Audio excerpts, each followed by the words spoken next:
So I tell women, whether or not you're the primary breadwinner, because a lot of moms tend to slow down their career or whatever for that, you can be the primary wealth builder. And it just takes this basic information of understanding a portion of your income is going towards investing in retirement.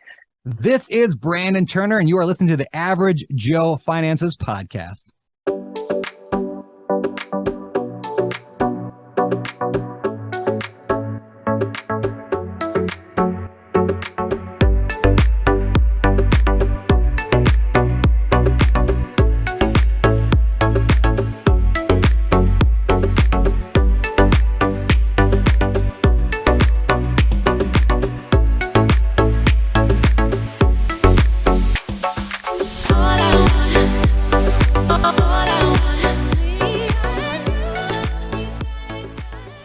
If you're watching this on YouTube, make sure you smash the like and subscribe buttons. If you're listening to our podcast, go leave us a 5-star review. All of our links can be found in the video description or show notes below. Welcome back to the Average Joe Finances podcast. I'm your host, Tanya Schultz. Mike Cavagioni is on vacation, so I'm taking over today, and I'm excited to be here with today's guest, Lisa Schader from Money Fit Moms. Welcome, Lisa. We're so excited to have you join Average Joe Finance podcast. Thank you. I'm so happy to be here. Yay. Yeah, we've been friends for a little while and I really wanted her on. I love what you teach and what you do. So tell us a little bit about yourself and share your story of how you started Money Fit Moms. Yeah. Well, let me talk about me, but first I want to talk about you, Tanya, because I know you're a relatively new co-host to this show, and Mike, who talks about why he added you. I just have to vouch for your good heart. You talked about how both of you, I think, are motivated to do this to help people. And I just want to say that's how we met, is you take people under your wing and you want to make their lives better. So I just want to say that Mike made the right choice. You have such a good heart and are so good at connecting with people. And so I'm confident you're going to have such good guests here. So I hope when people heard that Mike's not here, they don't tune out, because you're awesome. So yeah. Anyway, just wanted to say that about you. No, I love that, because a lot of people that do listen are other influencers or in the financial space. And I think it's not a competition. There's enough room for everybody and enough market. Oh. And I think that's a part of money too, is not feeling like that scarcity of we're against each other, we're in competition. Healthy competition is good, but I just love people who are also trying to help people through with personal finance and financial independence. 100%. Yeah, that has been my experience with the finance community. Is I think there's no better community, because I was saying, like, everyone there is there because they, generally speaking, have figured it out for themselves and they just want to help other people, because they've realized that some like small changes make a life kind of difference. And that's also why I'm here. I'm just doing this because I love it and wanted to find the people who actually wanted to hear me talk about all of this. So let me tell you my background and where I'm coming from. So I'm Lisa Schader. My brand is Money Fit Moms. And actually, I have a lot of people in my community who are not moms, and not even necessarily all women. The reason partially I think why I chose that brand is because I have 3 boys and my life is so busy. And I knew that whoever came to listen to me had to be understanding this. Sometimes kids yelling in the background or whatever. Right now, they're all set up on their screen time. But yeah, I just love finance, and I'll talk to it about anyone. But yeah, my background is, my dad is a tax accountant and my mom is a teacher. She was an elementary school teacher. And so for a while, my dad would talk to me about, I don't know.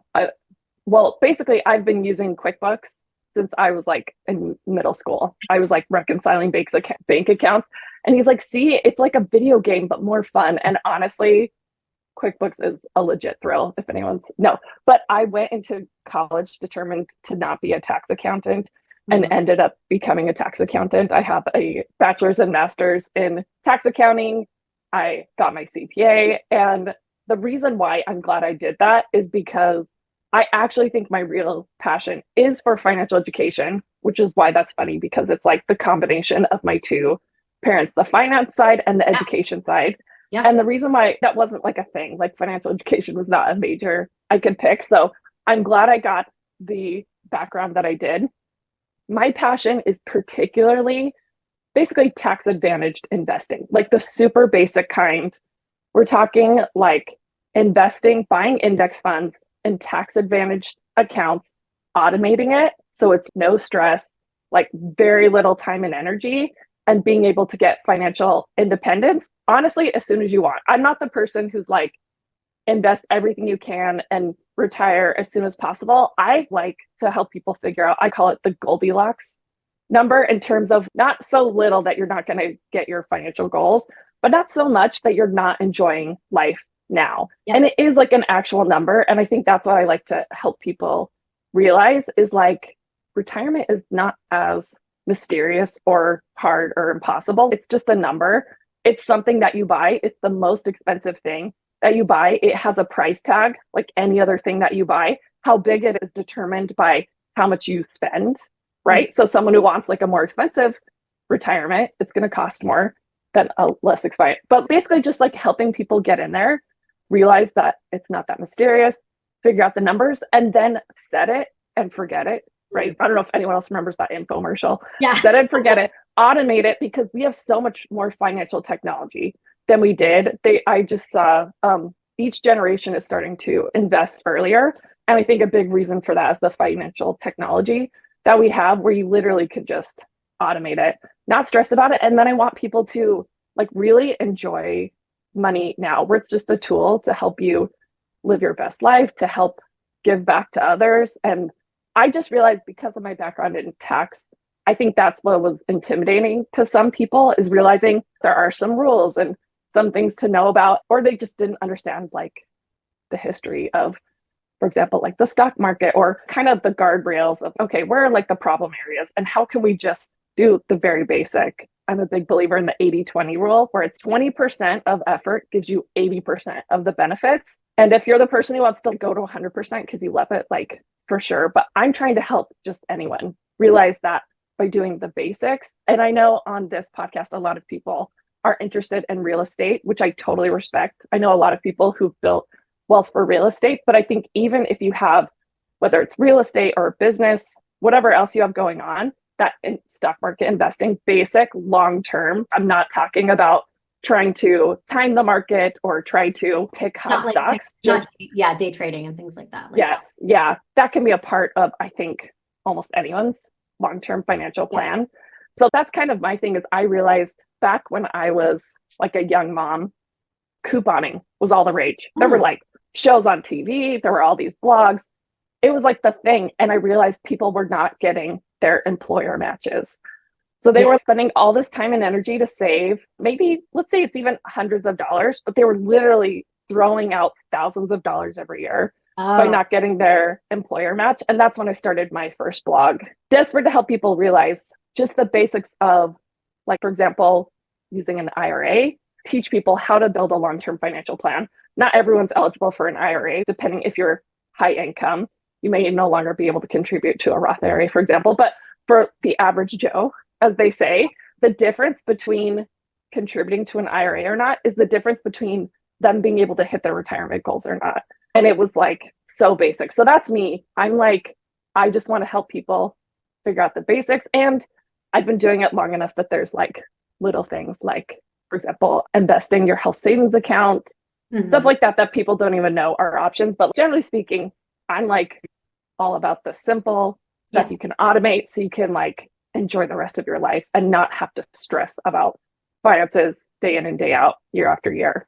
Oh, yeah, for sure. No, I love, that's why I think your content is super authentic and it resonates with a lot of people, not just moms, but it's very real. And you've walked the walk, and you and your husband are already millionaires in your 30s because of it. And I think that's a really powerful story. So do you want to get into how that happened? Was that because you learned about investing young? I know you lived on nothing to get to that. So you lived like college students until you could do that. But I think that's very rare nowadays. So like, tell us about that.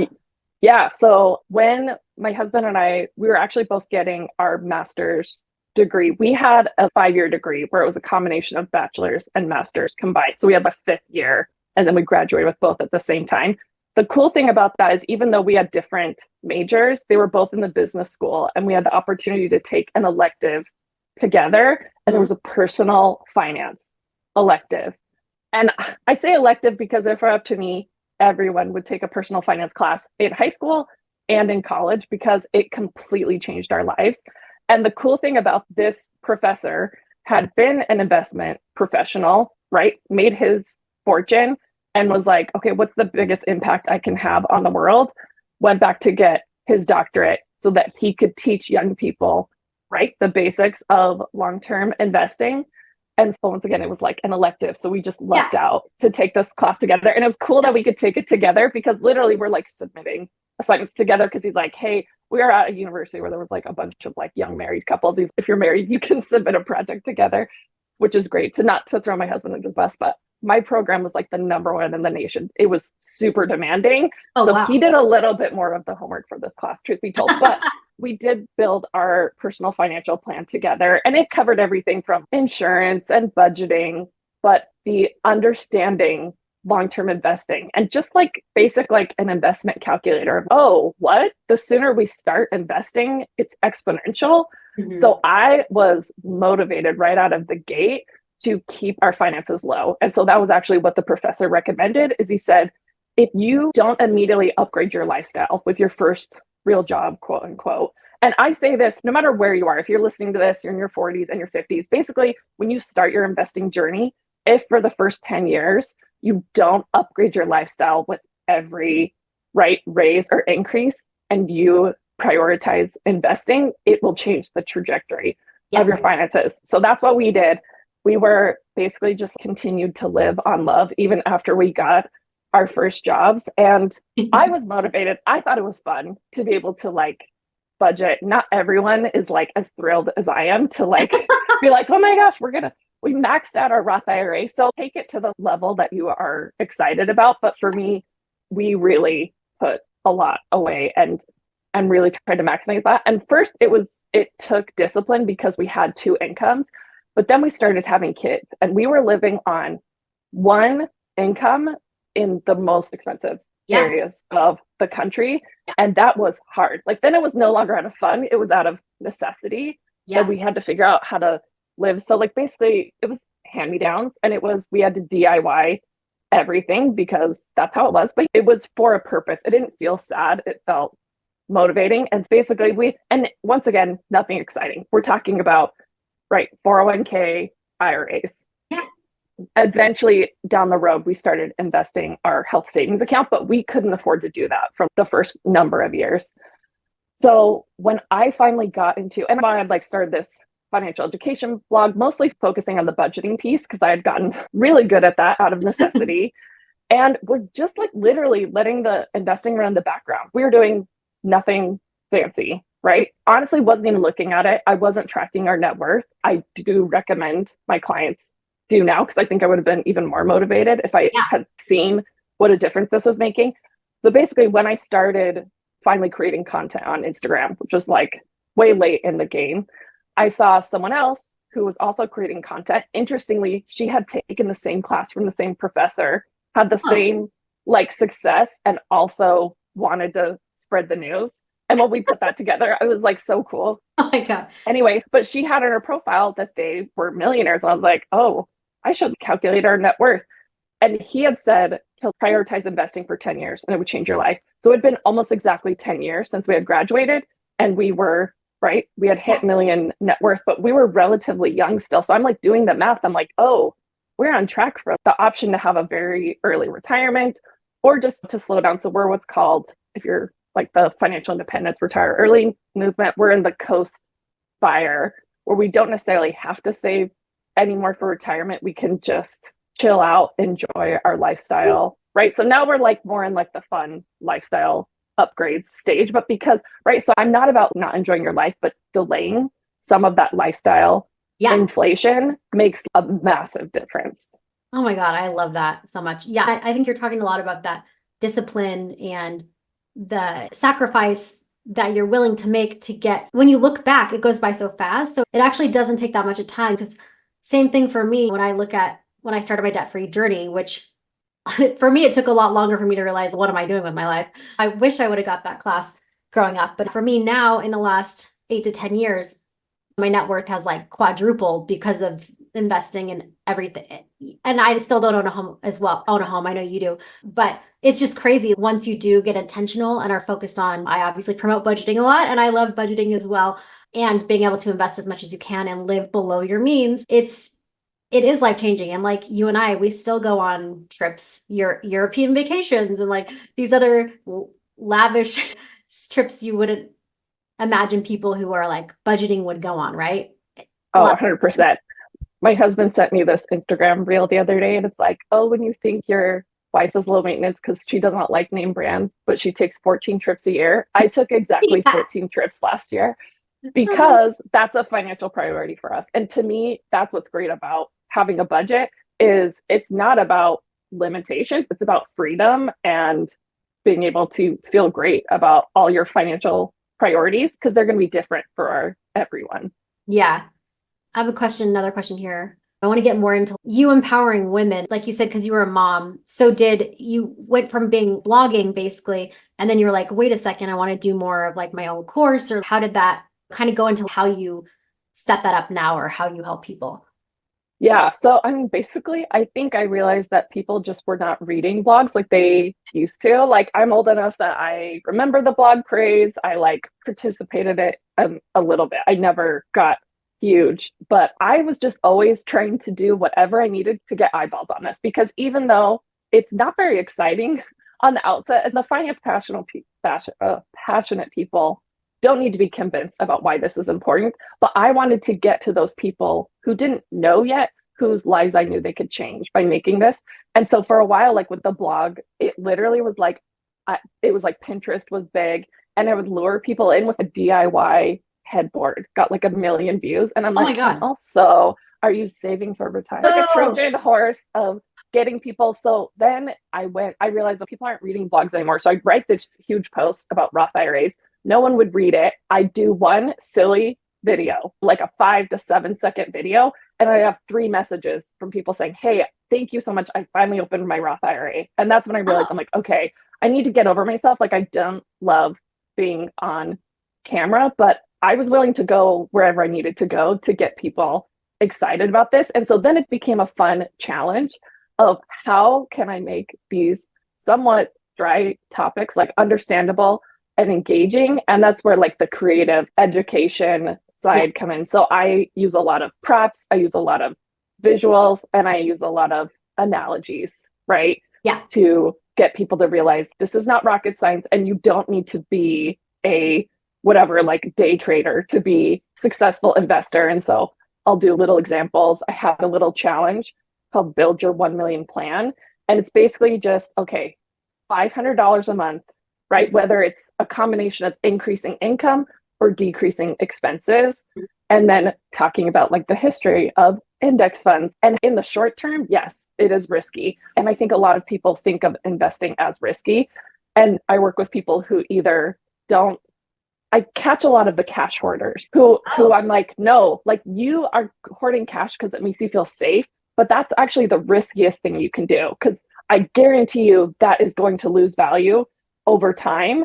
And so let me show you, right, how actually when you're investing for decades, how that is actually much lower risk than just continuing to hoard more and more cash. And so I talked about some of the mentalities of like why we do that and why we're actually like shooting ourselves in the foot by, and if you are a cash hoarder, it's never enough. And you tell yourself like, oh, it's fine. I'm not a cash hoarder. I'm just like feeling financially safe.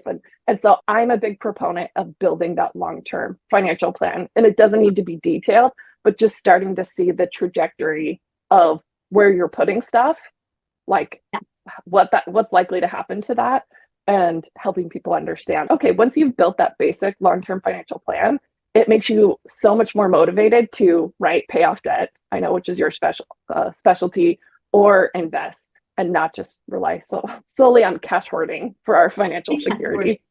Well, you're speaking a lot to how we grew up with money or the habits that we learn from childhood, from our grandparents, which was hide the money under the bed. The whole same thing, just with women not being empowered or being able to do a lot of the things until the 60s, 70s, even 80s with credit and with banks and all that. I feel like there's still that mentality where people are like, oh, they're stuck in these patterns. And that's a lot of your emotions around money is a big part why people get caught up in that too, especially women, right? I think you should go into, you see the stats lately on like how women are actually better at investing or make more money investing than men. What is your take on that, or why do you think that is?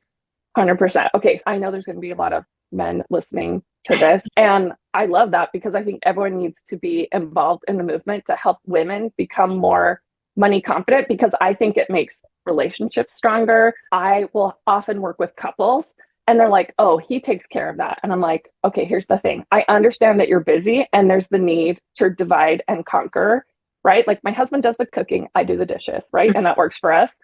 But here's the thing with money. Statistically, if you're in a relationship, the woman is much more likely to be the one who needs to understand finances at the end of the day, because 80% of women will be single when they die, whether they're never married, whether they're divorced or widowed. And so I'm like, okay, if you're going to divide and conquer, that's fine, but it's actually the woman who should be the most financially confident. And so because a lot of my community is moms, and I'm like, yeah, no, especially you, because you are often the one having these conversations with your kids. And the best way to be able to teach them is to understand this yourself. And right. And I'm not talking about master's level knowledge, just the basics of helping them understand that as soon as they get their first job, they can open a Roth IRA because now they have earned income, or helping them understand a basic budget, helping them understand when they get their first real job out of college that they can get that employer match, right? So I tell women, whether or not you're the primary breadwinner, because a lot of moms tend to slow down their career or whatever for that, you can be the primary wealth builder. And it just takes this basic information of understanding a portion of your income is going towards investing in retirement.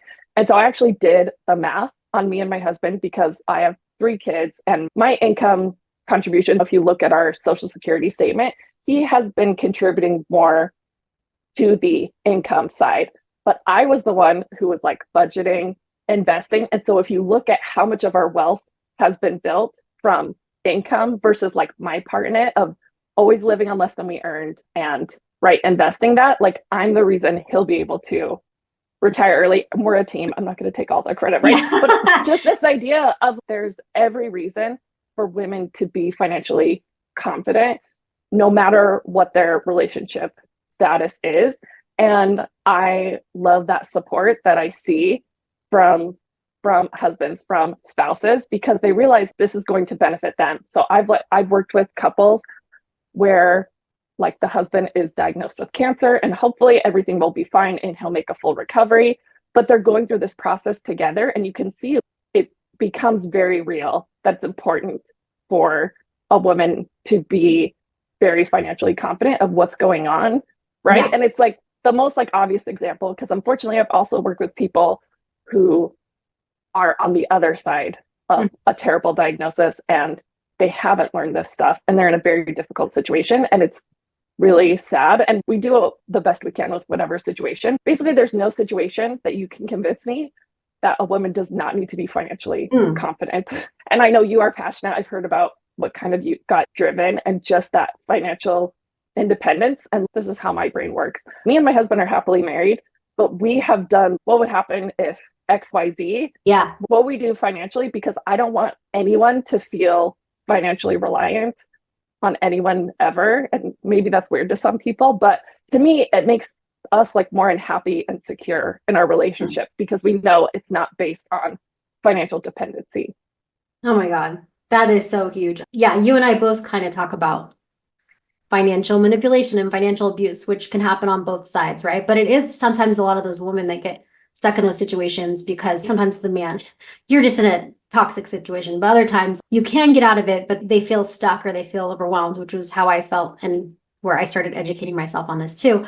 But what are like some initial steps that women should take to starting that for themselves or having those conversations? Because a lot of women have a hard time bringing up finances with their partner. What do you think are some good ways to do that? Yes. Yeah. So I actually have a money fit challenge, and it's like an email challenge, right? It's free. And step 1 that I take people through, and it's exactly this of the process of gaining financial awareness. And even just going through like doing these tiny things makes a huge difference. Step 1 is computing your net worth. And it's not, and it's when people hear net worth, they think of, I don't know, Scrooge McDuck, like someone like just counting their piles of money. It's not about that at all. It's about financial awareness. And the reason why I always have people do that first is it's actually an information gathering exercise, because often the only things that we're looking at is cash. And we can make a lot of good decisions. Like that's what helps people live within their means, but it doesn't motivate people to pay off debt or invest if they're only looking at their cash accounts. For sure. So to go through and gather a list of all their outstanding accounts and balances, including assets like cash, investment, retirement, and then debt, including, and to actually figure out the amounts. So it's 2 steps. Number 1, you're figuring out what those balances are. Number 2, you have to gain access to those accounts. And this is where a lot of people are realizing like, oh, I don't have access to any of the accounts. And obviously everyone does their finances differently. Some people do keep their finances, even after they're married, completely separate. Some people do 100% shared. We do what 98% shared, where we have separate fund money balances. We actually just do this on paper in our budget. But either way, you need to have that conversation of what of our accounts are shared. And if this is a shared asset, I should have access to it to be able to know what's going on. And because I hear stories of, right, like the husband passes away and the wife is finding out for the first time that he took out a second loan on their home. And so they thought they owned their home outright without any outstanding debt. And they find out not until their spouse is gone. All of these things. And so computing your net worth, and then also net worth becomes a great way to see financial progress. I recommend people meet at least every month, every week, if they are actively making a lot of changes to either their budget or their financial goals, just till it feels like it's in hand. Your like step 1 of these money meetings is to update your net worth.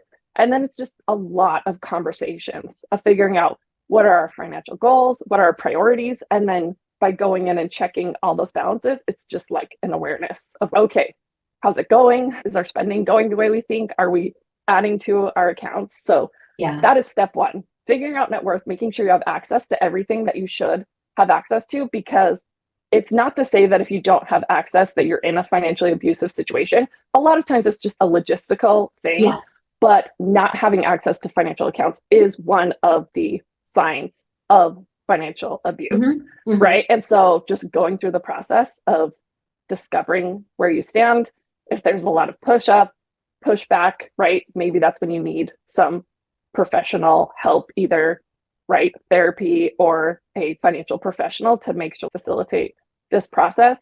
Because often, oh, this is great. They want to have an equal partnership, both being invested in making progress on their financial goals. But yeah, just computing net worth is like, it is either the most time consuming thing you'll ever do because you've never gotten access to all these accounts, but it's just that first time that's really painful. And then it's really straightforward. But the amount of conversations that go from this process is super valuable. So yeah, compute your net worth, decide what your financial goals are, and then any changes that you need to make to start working towards those financial goals, and then having regular check-ins to make sure that you're making progress towards those goals. Yeah, you and your husband have the monthly and looking at the monthly budget. And I think like the financial coaching, that is how some couples or one person will reach out to me, and sounds like you as well, because they want to have those conversations and maybe it's a hard time. We all grow up differently with money. We have different stress and anxiety. Usually one person is technically the personality types, like more of a saver, one's more of a spender. You hear that a lot. So I think getting support with coaching, which a lot of people help with too, and just like being that middleman to navigate those conversations and support, instead of it's like finger pointing at that spouse, like you did this, and it causes so much resentment, and it's still one of the number 1 causes of divorce for a reason. So yeah, I think that's super, super important to bring up. And I love that that's like a part of something that you really push as well, even though you're empowering moms, it's empowering them to be more in control. And I didn't know that 80% stat, but that's really interesting as well, like motivating and interesting to be like, oh, that's why you need to know this alone. And I love how some of these financial tools can become mediators in the relationship, where, right, because it's not all roses. Like our financial journey, there were some, heated discussions where we have different personalities and priorities. And right, because we've done so many of these meetings, we eventually figure out what's worth fighting through, or just like sometimes if we have really big disagreements, we'll just divide and conquer our strategies. Because we have different, not just like spending and saving things. That's pretty easy because then we'll just split the fund money and it's cool. You spend this money on however you want. I'll spend this on whatever I want. And that solves like a huge majority. But also we'll have differences about how we want to invest and build wealth. And sometimes we'll just divide and conquer on that, where even though it's shared assets, I feel really confident about my strategy. And he feels really about his strategy. And we'll compare returns. Not gonna lie, your investment's holding us back. No, it's all good. I love that. It's kind of like ebbed and flowed in terms of who has time to sit and, you know what I mean, like sift through the transactions, but we have full transparency into all of our shared assets. But the biggest thing I think is just having those consistent meetings. And the reason why is it creates a safe space. So this is the analogy I use. Imagine you're like walking through Costco and someone tackles you to the ground. You're going to be like hurt probably, but also like upset and shocked because you're just trying to get your rotisserie chicken and someone just tackled you to the ground. As opposed to if you are in a tackle football game and someone tackles you, you might still get hurt, but you're not going to be shocked. That's what's happening. Yeah. And so just having a set time and space to discuss finances is hugely valuable because everyone's going into that prepared. I recommend setting a timer so that's not, because those meetings can go on forever. I'm like, honestly, if you can just spend 30 minutes to an hour every month, it's going to be so much more effective than if you meet for hours one time and you quit because everyone's burnt out and exhausted, right? So meeting shorter amounts on a regular period and agreeing to keep those discussions to just that, as opposed to someone comes home from work and you're like, what did you buy from Amazon? Like this feels like that random Costco tackle to the ground. You're just like not prepared, right? As opposed to when you're going into this set meeting time and you have set tools like a money meeting printable where you can just go down the line and be like, okay, check, set a timer. And you're not necessarily going to feel like you're moving mountains, especially when most of the financial wellness things just take time to work themselves out, right? It takes time to pay off debt. It takes time to build wealth through investing. But every discussion you have, it's like pushing that like rock up the hill. And let's say it rolls back down, like life happens. Let's say you have to tap into your emergency fund, but you are getting stronger and you're getting more clear on your financial goals. Yeah. And that's going to change your behavior, like without even you realizing it, because you're both on the same page, or you yourself, right? Or if you're working with a coach, just having that clarity from communicating about your goals makes a huge difference. Yeah, no, hands down. So many good things. I want to go into the final round and a couple questions, harder questions for you. What is the biggest mistake that you've ever made when it comes to your finances or your business life? Yeah, I think that the not tracking my net worth, because there were times where it felt better or worse that we were like living on love. But I think if I would have had a more clear vision of what it was working towards, it would have felt so much more of a victory. The fact that we were not going into debt, or if people are paying off debt, that's still my number one recommendation is tracking your net worth, because I think only looking at cash is very misleading in terms of financial security. I regret the not tracking our net worth. And then I don't know, I think a lot of it is just little mistakes. I don't know. I made a really dumb thing with like Southwest points where I thought I had to pay money to transfer whatever. And I'm like, honestly, financial education is our friend. There's so many good financial creators out there. And I am like in this, right? Like I have a master's in tax. I'm out here every day and I'm still learning stuff. And I don't take everything with a grain of salt. But when I do the research, like I didn't know you could invest your health savings account until like years into this process.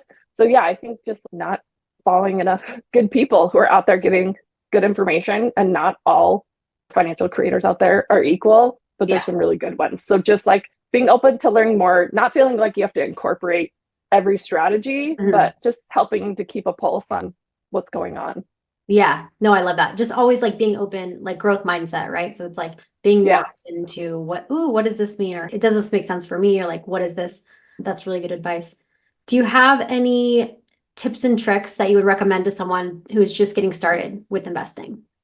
Yes. So one big thing I like to teach people about are investing management options, because I think a lot of people think you have to work with an advisor, and that's definitely an option, but there are a lot of other low cost options, right? For example, you can just buy target date funds, which are going to do those allocations for you. But robo-advisors are not brand new, but they're relatively new if you look at the history of investing. And they're amazing just in terms of the most common financial mistakes I see. The number one is not investing at all. But number two is contributing money like cash to, for example, a Roth IRA or a taxable investment brokerage account, but not actually buying investments. Yeah. So common. Every time I take people through my course or in my free investing class, they are opening their accounts and someone always realizes it has not been invested, sometimes for decades. And luckily I found out I was still years in, but I was like, wait a second, this isn't doing it. What am I doing? yes, yeah. And there's different levels of it. Sometimes you buy the investments initially, but it's not reinvesting the dividends. And so you're just slowly building up a cash or balance. It won't necessarily say in cash, it'll say like in a settlement fund or in a money market fund. Yeah. But that's why if you're brand new to investing, a robo-advisor can be a great solution where it's going to help you avoid a lot of the rookie mistakes. And depending on where you are, the cost over time of paying a ton of fees that maybe you don't necessarily need to because you're not doing anything that fancy, like it can really add up. That being said, there are some great advisors. Not all advisors are equal. I'm just like, every opportunity I have to say, there are some advisors out there that are actually insurance salesmen. Yeah. And right. So just making sure you're working with good people, but not everyone needs an advisor. Some people can use a robo-advisor. There's all sorts of just understanding what your management options are and realizing that it doesn't have to be all or none, right? If you want to work with an advisor for some of your accounts, that doesn't mean that you have to transfer every account over to them and pay them for the management. You have the option of having them manage some of your accounts, and you can still give them visibility if they want to take into account the allocations. But so many times, if we don't feel confident, as soon as we start to work with someone, we're just go along with whatever they say. And of course, if they're charging assets under management fee, they're motivated for you to give them everything. But like, it doesn't have to be all or none. And there's a lot of options out there. Yeah. So it's just like doing your research, education, and making sure you're the right option for you. For me, using an advisor is beneficial because I like talking to that person. I like having the conversation, but a lot of people, like you said, don't want to pay the fees. And for me, I think it's an extra layer. I'm not as tempted to take the money out for something. But the advisor has, that was the thing for me too, which I think you just have to know yourself. I'm always like, know yourself. Yes.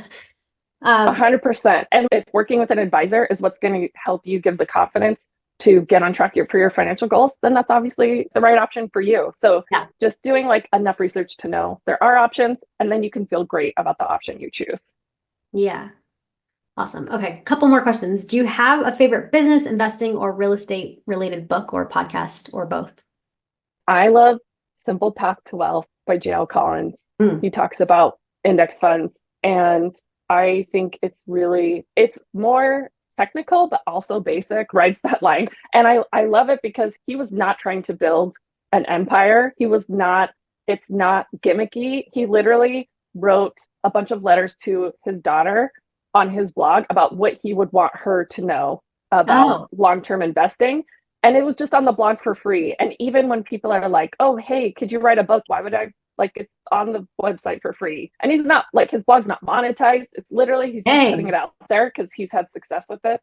And then people are like, okay, but really, I want it better formatted. Your blog's fine. And so he did the book, and it was super successful. It has really high ratings. And even still, you can buy the book, but also it's free on the blog. His motivations are so pure, but he actually did a second book called Pathfinders, and I like almost died because my story was included. It's a number of stories. I think there's like 100 different stories. So if you want motivation, Pathfinders is really great to hear people. It's basically people on the financial independence journey at various stages in completely different situations financially and different aspects, such as lifestyle inflation, like I talked about. That's the section I'm under, but also just like a lot of basics. If you want more of the technical understanding index funds and the different tax advantaged accounts. Simple Path to Wealth is the more technical one.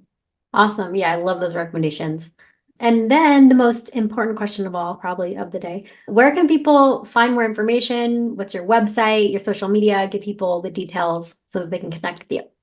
Yeah, sure. My website is moneyfitmoms.com. So if you want, that's like the free challenge if you want to do that. Or if you just want to see a bunch of my nerdy financial education videos, I'm on pretty much every social media as MoneyFitMoms.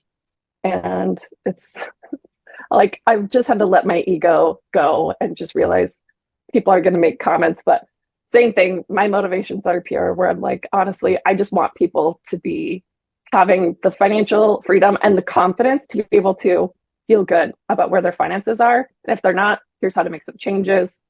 If it's I not love for you, it. there's a million Don't other downplay people. yourself. Don't downplay it, girl. Yeah. Crushing it. Yeah. So you have an awesome following and yeah, such good advice. So I love it. And I would just want to thank you for being here today. It was such a great conversation. I think it's super important. Couples, males, females, everybody to listen to what you're saying today, as far as like the relationship with money goes together too. So thank you so much for joining us. And we just want to say thank you for listening to the Average Joe Finance podcast. Go leave us a 5-star review and tell us what you liked about today's episode. Aloha from Lake Tahoe. And Mike says bye from wherever he is vacationing right now. And have a great rest of your day.